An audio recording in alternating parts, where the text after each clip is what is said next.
Hi అండి. అందరికీ నమస్కారం. Welcome to my channel. ఈ వీడియోలో నేడే ఏపీ క్యాబినెట్ భేటీ అండి. ఉద్యోగ పెన్షనర్లకు తీసుకునే 3 కీలక నిర్ణయాలు ఇవే. సంబరాల్లో ఉద్యోగ పెన్షనర్లు అనేది అప్డేట్ రావడం జరిగింది. దీనికి సంబంధించిన పూర్తి వివరాలు వీడియోలో తెలుసుకుందాము. వీడియో అయితే ఎక్కడ గాని స్కిప్ చేయకుండా ఎండ్ వరకు చూసేయండి. అప్పుడు ఇన్ఫర్మేషన్ పూర్తిగా అర్థమవుతుంది. అలాగే వీడియో చూస్తున్న ప్రతి ఒక్కరు వీడియోకైతే లైక్ చేయండి ఫ్రెండ్స్. ఈ వీడియోని తోటి ఉద్యోగ పెన్షనర్ మిత్రులతో అయితే షేర్ చేయండి. కొత్తగా మన ఛానల్‌ని చూస్తున్నవారు ఇంకా ఎవరైనా సబ్స్క్రైబ్ చేసుకోకుంటే వెంటనే మన ఛానల్‌ని సబ్స్క్రైబ్ చేసుకోండి. దీని ద్వారా నేను చేసే లేటెస్ట్ వీడియోస్ అన్నీ మీ వరకు రీచ్ అవుతాయి. ఇక ఆలస్యం చేయకుండా వివరాల్లోకైతే వెళ్ళిపోదాము. ఫ్రెండ్స్ ఇక విషయానికొచ్చినట్లయితే ఆంధ్రప్రదేశ్ మంత్రివర్గ సమావేశం అండి. కీలక నిర్ణయాలు ఆంధ్రప్రదేశ్ రాష్ట్ర రాజకీయ పరిపాలన రంగాల్లో అత్యంత ప్రాధాన్యత కలిగినటువంటి సంఘటనల్లో రాష్ట్ర మంత్రివర్గ సమావేశం ఒకటి. ఈ నెల 10వ తేదీ అంటే నేటి ఉదయం 10:30 అమరావతిలోని వెలగపూడి సచివాలయంలో ఫస్ట్ బ్లాక్ సమావేశ మందిరంలో జరగనున్న మంత్రివర్గ సమావేశంపై సర్వత్రా ఉత్కంఠ నెలకొంది.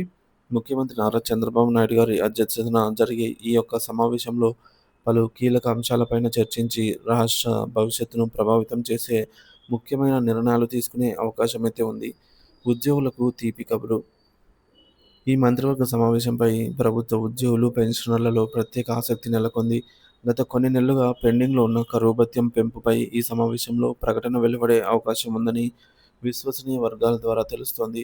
ఉద్యోగులు ఎదురుచూస్తున్న 3.64% డీఏ పెంపు ప్రతిపాదనపై తుది నిర్ణయం తీసుకునే అవకాశం ఉందని అంచనా వేస్తున్నారు. ఇది అమలైతే ఉద్యోగుల వేతనాల్లో కొంత పెరుగుదల కనిపించవచ్చు.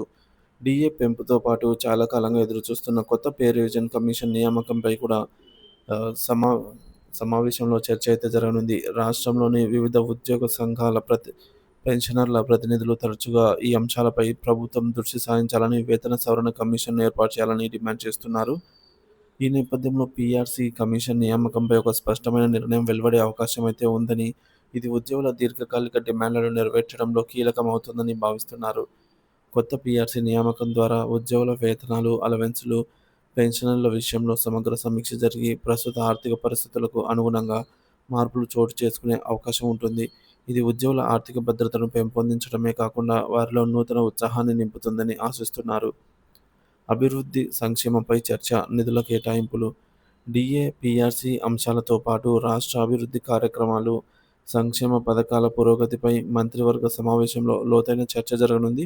రాష్ట్రంలో అమలు జరుగుతున్నటువంటి వివిధ పథకాల స్థితిగతులు, వాటికి నిధుల కేటాయింపులు, పథకాల అమల్లో ఎదురవుతున్న సవాళ్లు, వాటి పరిష్కార మార్గాలపై ముఖ్యమంత్రి మంత్రులతో సమీక్షించనున్నారు.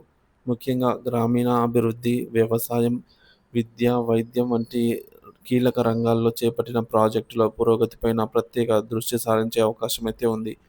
వివిధ శాఖల నిధుల కేటాయింపులు, వ్యయ నియంత్రణ, రాబడి, వనరుల పెంపుదల వంటి ఆర్థిక అంశాలపై కూడా చర్చ జరగనుంది.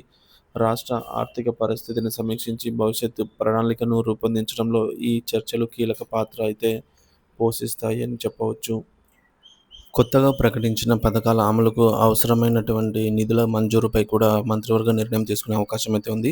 ఈ నిర్ణయాలు రాష్ట్ర ఆర్థిక వ్యవస్థకు బలం చేకూర్చి ప్రజలకు మెరుగైన సేవలను అందించడానికి దోహదపడతాయి. పరిపాలనా సంస్కరణలు, విధాన నిర్ణయాలు. రాష్ట్ర పరిపాలనలో పారదర్శకత, సామర్థ్యాన్ని పెంపొందించే దిశగా కొన్ని పరిపాలనా సంస్కరణలపై కూడా చర్చ జరగవచ్చు. ఫైళ్ల పరిష్కారం, ప్రభుత్వ కార్యాలయాల్లో జాప్యాన్ని నివారించడం, పౌర సేవలను మరింత వేగవంతం చేయడం వంటి అంశాలపై ముఖ్యమంత్రి మార్గదర్శకాలను అందించే అవకాశం అయితే ఉంది. ఈ సంస్కరణలు ప్రభుత్వ పనితీరుపై మెరుగుపరిచి ప్రజలకు జవాబుదారీతనాన్ని పెంచుతాయి. మొత్తంగా ముఖ్యమంత్రి నారా చంద్రబాబు నాయుడు గారి నేతృత్వంలో జరిగే ఈ మంత్రివర్గ సమావేశంలో ఆంధ్రప్రదేశ్ ప్రభుత్వ విధాన నిర్ణయాల దిశలో ఒక ముఖ్యంగా అడుగుగా అయితే భావించబడుతుంది. ఉద్యోగులు, పెన్షనర్ల ఆశలను నెరవేర్చడమే కాకుండా రాష్ట్ర సమగ్ర అభివృద్ధికి అవసరమైన దిశానిర్దేశం చేయడంలో ఈ సమావేశం కీలక పాత్ర పోషించనుందని రాజకీయ, పరిపాలన విశ్లేషకులు అభిప్రాయపడుతున్నారు. రాష్ట్ర భవిష్యత్తును ప్రభావితం చేసే పలు కీలక నిర్ణయాలు ఈ సమావేశం నుండే వెలువడతాయనైతే తెలుస్తోంది. ఉద్యోగుల ఆకాంక్షలు, ప్రభుత్వ బాధ్యత. 6 నెలలకోసారి రావాల్సిన డీఏ, 5 ఏళ్లకోసారి ఇవ్వాల్సినటువంటి పీఆర్సీ, పదవీ విరమణ చేయగానే చెల్లించాల్సిన రిటైర్మెంట్ ప్రయోజనాలు, ఎప్పటికప్పుడు క్లియర్ చేయాల్సిన పెండింగ్ బిల్లులు, జీపీఎఫ్ లోన్లు, విత్‌డ్రాయల్స్, ఎర్రియర్స్ వంటివి సకాలంలో చెల్లించడం ప్రభుత్వ ప్రాథమిక బాధ్యత అని ఉద్యోగులు గుర్తు చేస్తున్నారు. రాష్ట్ర బడ్జెట్‌లో కూడా ఉద్యోగుల జీతభత్యాలు, పెన్షన్లు, ఇతర ఆర్థిక ప్రయోజనాలకు తగినన్ని నిధులు కేటాయించిన తర్వాతే ఈ మేరకు సంక్షేమ పథకాలకు కేటాయించాలని వారు డిమాండ్ చేస్తూ ఉన్నారు. రాష్ట్రంలోని సుమారు 13 లక్షల మంది ఉద్యోగులు, పెన్షనర్లు ఈ కేబినెట్ సమావేశం నుంచి శుభవార్త కోసం అయితే ఆశగా ఎదురుచూస్తూ ఉన్నారు. ఉత్కంఠతకు తెరపడిన నేటి కేబినెట్ సమావేశం ఉద్యోగులు, పెన్షనర్లు, యువత, రైతుల జీవితాల్లో ఎలాంటి మార్పులు తీసుకొస్తుందో మరికొన్ని గంటల్లో తేలనుంది. ప్రభుత్వం అన్ని వర్గాల ప్రయోజనాలను సమతుల్యం చేస్తూ ఆర్థిక పరిమితులను దృష్టిలో ఉంచుకుని దీర్ఘకాలిక ప్రయోజనాలను కాపాడే నిర్ణయాలు తీసుకుంటుందని అయితే ఆశిద్దాము. ఈ సమావేశం ద్వారా వెలువడే నిర్ణయాలు కేవలం తక్షణ ఉపశమనాన్ని కలిగించడమే కాకుండా రాష్ట్ర సమగ్ర అభివృద్ధికి దోహదపడాలని అయితే ప్రజలు కోరుకుంటున్నారు. ఈ కేబినెట్ సమావేశం వచ్చేసి ఉదయం 10:30 ప్రారంభమై మధ్యాహ్నం వరకు లేదా సాయంత్రం వరకు ముగిసే అవకాశం అయితే ఉంది. అంటే మనకు కేబినెట్ భేటీలో చర్చించిన అంశాలపైన, తీసుకున్న నిర్ణయాలపైన వివరాలు అనేవి సాయంత్రం లోపల తెలిసే అవకాశం అయితే ఉంది. దసరా పండుగకు ఎటువంటి సానుకూల నిర్ణయాలు ప్రకటించనటువంటి ప్రభుత్వము ఈ దీపావళికి ఈ మేరకు ఉద్యోగులకు, ప్రజలకు తీపి కబురు అందిస్తుందని పలువురు ఆశిస్తున్నారు. మరి ఈ సమావేశం ఎలాంటి నిర్ణయాలను ప్రకటిస్తుందో వేచి చూడాలి.